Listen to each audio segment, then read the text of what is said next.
इष्ट जन, गुरुजन, संत जन, माता पिता सब का ध्यान करन तो बाद अजीत वैब टीवी नाल जुड़े देश और विदेशों में बैठे पंजाबी दर्शकों नूं जी आया और प्यार भरी सत श्री अकाल, नमस्कार। योग भजावे रोग अजीत वैब टीवी के इस प्रोग्राम के अंतर्गत अज फिर असी तुहाडे रूबरू हाँ और हर बार असी कोई नवा प्रोग्राम लैके तुहाडे सामने आंदे हाँ। तो अज जिहड़ा असी प्रोग्राम लैके आ रहे हैं वह है त्राटक। पहली गल तो त्राटक है कि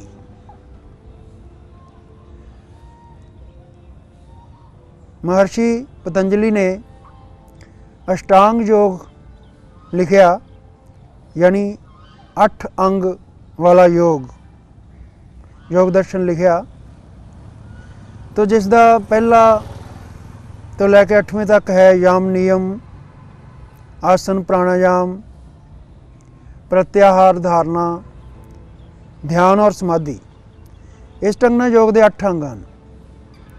उन्हां विच्चों पहले यम सब तो पहला स्टैप है और नियम दूसरा स्टैप है। और नियम दे विच 5 चीज़ां आंदियां ने, शौच, संतोष, तप, स्वाध्याय और ईश्वर प्राणिदान।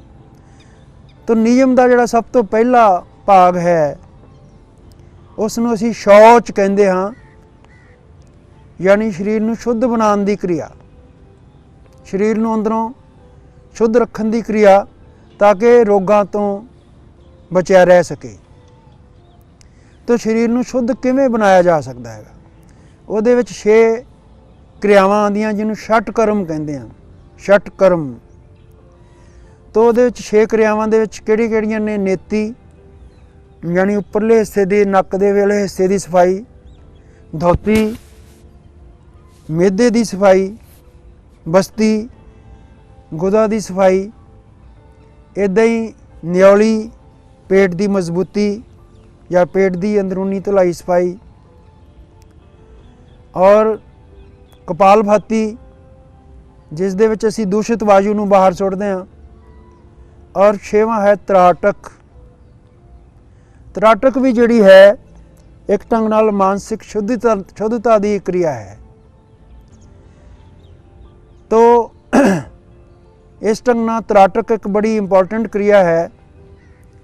कई लोग इसनूं बड़ा वधा चढ़ा के और बड़ी चमत्कारी रूप च पेश करते आ, दसदे आ कि इन्हां जी सिद्धियां मिलदियां, इन्हां सम्मोहन हुंदा। अजिहियां नौबतां शायद 100 चों कोई एक बंदा, हज़ारां चों एक बंदा, कोई लखां चों एक बंदा हासिल करदा होवे। तो ना ही साढ़े को इन्ना समा है कि असी दिन रात उसकी प्रैक्टिस करके इत्थों तक पुजीए। असी त्राटक नूं सिंपल रूप च लैना हैगा।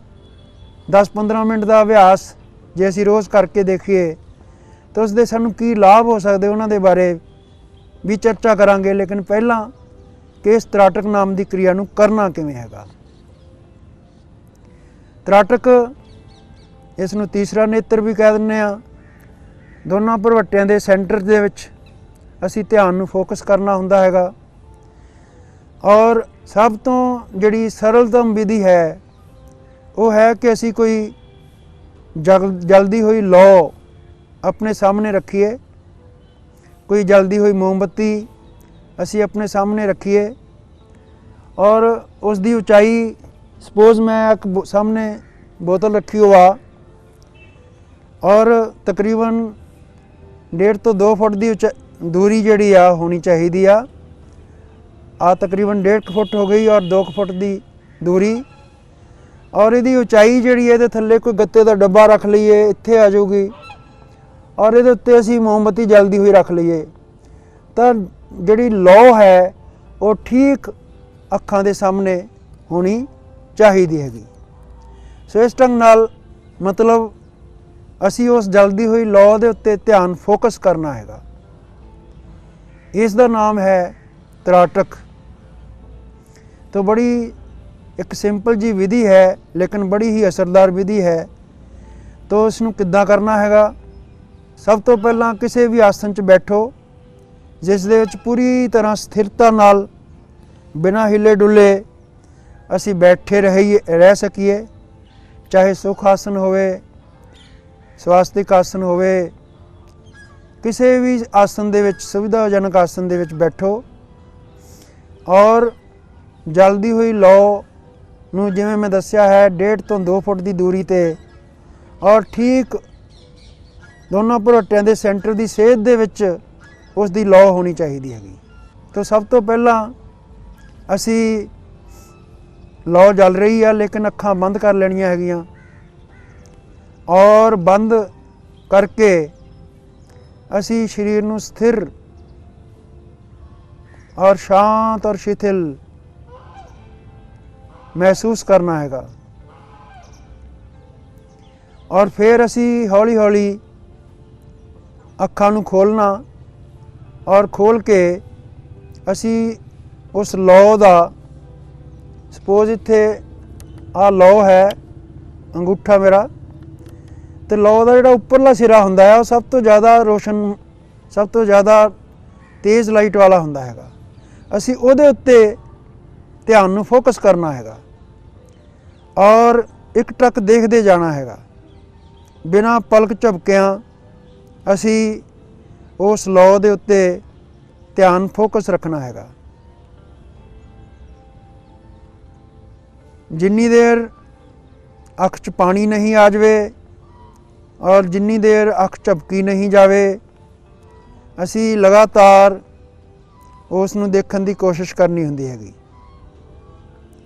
और इस ढंग नाल लगातार एक टक असी देखते जाना और जदों लगे कि अख थक गई या अख च पानी आ गया या अख लाल हो गई फिर पोली जी अख असी बंद कर लेनी हैगी। इहदे नाल अख दी पुतली नूं थोड़ी रेस्ट मिल गई और फिर असी किसी तेज़ रोशनी नूं असी देखना हुंदा। उस तो बाद जिद्दां सूरज वल देखो या बहुत वड्डी फ्लड टाइप लाइट जिहड़ी आ लागे शागे इसदा व्यवस्था होनी चाहिए आ, उस वल देखो और उहदे विच देखण तो बाद ज्यों ही असी अख बंद करांगे तां इह दीपक दी लौ जिहड़ी आ वो सानूं दिखनी शुरू हो जाऊगी। जिहड़ी लौ विच असी देख रहे सी टकटकी लगा के वो लाइट फ्लड टाइप लाइट तो कई गुना घट हैगी और वो अपने आप दिखनी शुरू हो जाऊगी। और जदों वो लौ हौली हौली बंद अखां दे विच अलोप हो जाए तो फिर असी अखां नूं हौली हौली खोलना हैगा और खोल के असी दोबारा उस तराटक क्रिया का अभ्यास कर सकते हैगे। सो इसनूं असी 10 ਤੋਂ 15 मिनट तक का अभ्यास कर सकते हैं। इस लई समा सवेरे 6 ਤੋਂ 8 वाला ज़्यादा सूटेबल हो सकता है, ज़्यादा उचित हो सकता हैगा। और असी मतलब कोशिश करनी है कि अखां एक टक देखन बिना पलक झपकियां देखन और पेट खाली भी होवे। जे खा पी के असी कोई क्रिया करांगे तो उन्नी असरदार क्रिया नहीं होगी। सो इस ढंग नाल ये बड़ी असरदार क्रिया हो सकती है।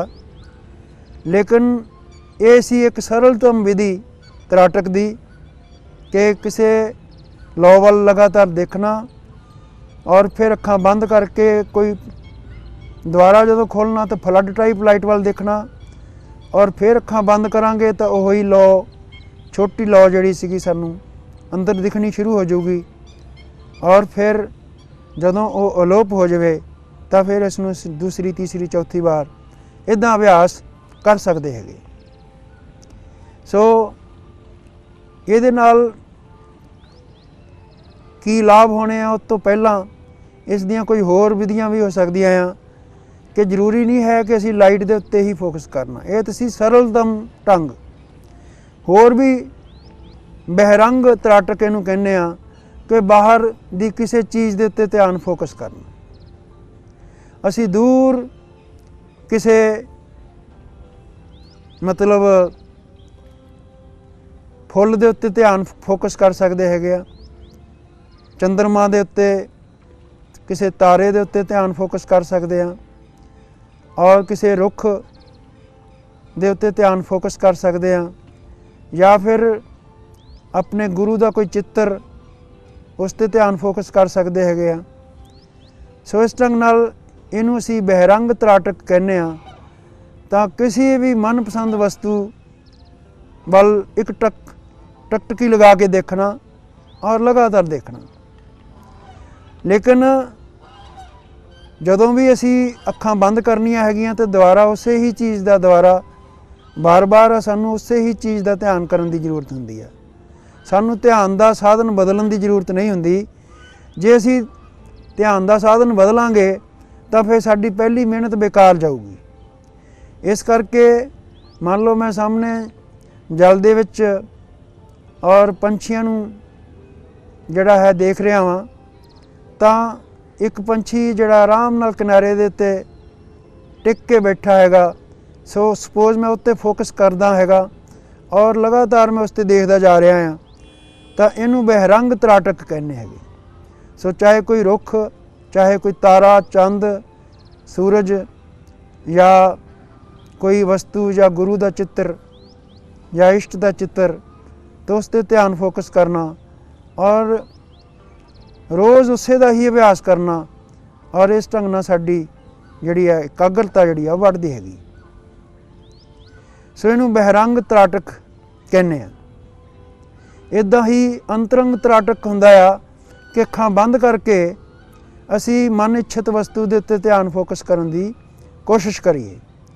ਸਪੋਜ਼ ਅਸੀਂ ਆਪਣੇ ਇਸ਼ਟ ਨੂੰ ਯਾਦ ਕਰਦੇ ਹਾਂ, ਅਸੀਂ ਆਪਣੇ ਮਾਤਾ ਪਿਤਾ ਨੂੰ ਯਾਦ ਕਰਦੇ ਹਾਂ, ਜਾਂ ਆਪਣੀ ਕੋਈ ਬਹੁਤ ਮਨਪਸੰਦ ਜਿਹੜੀ ਵਸਤੂ ਹੈ ਉਸ 'ਤੇ ਧਿਆਨ ਦੇਣ ਦੀ ਕੋਸ਼ਿਸ਼ ਕਰਦੇ ਹਾਂ ਔਰ ਲਗਾਤਾਰ ਬੰਦ ਅੱਖਾਂ ਨਾਲ ਉਸ ਨੂੰ ਦੇਖਣ ਦੀ ਕੋਸ਼ਿਸ਼ ਕਰਦੇ ਹਾਂ। ਸੋ ਇਸ ਨੂੰ ਅੰਤਰੰਗ ਤਰਾਟਕ ਕਹਿੰਦੇ ਆ। ਲੇਕਿਨ ਇਸ ਦਾ ਅਭਿਆਸ ਤਾਂ ਹੀ ਸਫਲ ਹੋ ਸਕਦਾ ਆ ਕਿ ਪਹਿਲਾਂ ਬਹਿਰੰਗ ਤਰਾਟਕ ਜਿਹੜਾ ਵਾ ਉਸ ਦਾ ਅਭਿਆਸ ਕੀਤਾ ਜਾਵੇ। ਔਰ ਉਸ ਤੋਂ ਵੀ ਪਹਿਲਾਂ ਸਰਲਤਮ ਜਿਹੜੀ ਵਿਧੀ ਮੈਂ ਦੱਸ ਕੇ ਹਟਿਆ ਹਾਂ, ਲੌ ਦੇ ਉੱਤੇ ਇੱਕ ਟਕਟਕੀ ਲਗਾ ਕੇ ਦੇਖਣਾ, ਉਹ ਇਸ ਲਈ ਬੜੀ ਲਾਹੇਵੰਦ ਹੋ ਸਕਦੀ ਹੈਗੀ। ਸੋ ਇਸ ਢੰਗ ਨਾਲ ਬਹਿਰੰਗ ਤਰਾਟਕ, ਅੰਤਰੰਗ ਤਰਾਟਕ, ਔਰ ਫਿਰ ਇੱਕ ਅਰਧ ਤਰਾਟਕ ਜਿਹਨੂੰ ਅਸੀਂ ਕਹਿੰਦੇ ਹਾਂ ਕਿ ਅੱਧੀ ਅੱਖ ਖੁੱਲੀ ਦੇ ਨਾਲ ਅਸੀਂ ਕਿਸੇ ਇੱਕ ਬਿੰਦੂ 'ਤੇ ਫੋਕਸ ਕਰਕੇ ਦੇਖਣਾ। ਸੋ ਇਸ ਨੂੰ ਅਰਧ ਤਰਾਟਕ ਵੀ ਕਹਿ ਲੈਂਦੇ ਹੈਗੇ। ਤੋ ਇਹ ਤਰਾਟਕ ਦੀਆਂ ਵੱਖ-ਵੱਖ ਕਿਰਿਆਵਾਂ ਹੋ ਸਕਦੀਆਂ ਹਨ। ਹੁਣ ਸਵਾਲ ਹੈ ਕਿ ਇਹਨਾਂ ਨੂੰ ਕਰਨ ਦੇ ਨਾਲ ਸਾਨੂੰ ਫਾਇਦਾ ਕੀ ਹੋਊਗਾ, ਸਾਨੂੰ ਲਾਭ ਕੀ ਹੋਊਗਾ। ਤੋ ਸਭ ਤੋਂ ਪਹਿਲਾਂ ਤੇ ਜਿਨ੍ਹਾਂ ਨੂੰ ਨਜ਼ਰ ਦੀ ਕਮਜ਼ੋਰੀ ਹੈ, ਉਹ ਦੇ ਵਿੱਚ ਸੁਧਾਰ ਆਉਣਾ ਸ਼ੁਰੂ ਹੋ ਜਾਂਦਾ ਹੈਗਾ ਔਰ ਫੋਕਸ बढ़ना ਸ਼ੁਰੂ ਹੋ ਜਾਂਦਾ ਹੈਗਾ। ਨਜ਼ਰ ਦੇ ਦੋਸ਼, ਘੱਟ ਨਜ਼ਰ ਦੇ ਦੋਸ਼ ਜਿਹੜੇ ਆ ਉਹ ਦੂਰ ਹੋਣੇ ਸ਼ੁਰੂ ਹੋ ਜਾਂਦੇ ਆ। ਇਹ ਸਰੀਰਕ ਹੋ ਗਿਆ। ਤੋ ਮਾਨਸਿਕ ਜਿਹੜਾ ਲਾਭ ਹੈ ਕਿ ਜਿਵੇਂ ਜਿਵੇਂ ਸਥਿਰਤਾ ਆਊਗੀ ਅੱਖਾਂ ਦੇ ਵਿੱਚ, ਤਿਵੇਂ ਤਿਵੇਂ ਮਨ ਦੇ ਵਿੱਚ ਸਥਿਰਤਾ ਆਊਗੀ, ਤਿਵੇਂ ਤਿਵੇਂ ਵਿਚਾਰਾਂ ਦੇ ਵਿੱਚ ਸਥਿਰਤਾ ਆਊਗੀ। ਸੋ ਮਾਨਸਿਕ ਸਥਿਰਤਾ ਵਾਸਤੇ ਵੀ ਤਰਾਟਕ ਜਿਹੜਾ ਆ ਉਹ ਬੜਾ ਲਾਹੇਵੰਦ ਹੈਗਾ। ਇੱਦਾਂ ਹੀ ਅਧਿਆਤਮਕ ਲਾਭ, ਯਾਨੀ ਅਸੀਂ ਮੈਡੀਟੇਸ਼ਨ ਜਾਂ ਧਿਆਨ ਦੀ ਉੱਚ ਸਥਿਤੀ ਵੱਲ ਵਧਣਾ ਹੈਗਾ, ਤਾਂ ਉੱਥੇ ਵੀ ਇਹ ਤਰਾਟਕ ਜਿਹੜਾ ਵਾ ਉਹ ਸਾਨੂੰ ਬੜਾ ਹੈਲਪਫੁਲ ਹੁੰਦਾ ਹੈਗਾ। ਫਿਰ ਅਸੀਂ ਜਦੋਂ ਧਿਆਨ 'ਤੇ ਬੈਠਦੇ ਹਾਂ ਤਾਂ ਉਹਦੇ ਵਿੱਚ ਸਾਨੂੰ ਥੋੜ੍ਹੀ ਸੌਖ ਹੁੰਦੀ ਹੈਗੀ, ਥੋੜ੍ਹੀ ਆਸਾਨੀ ਔਰ ਸੁਵਿਧਾ ਰਹਿੰਦੀ ਹੈਗੀ।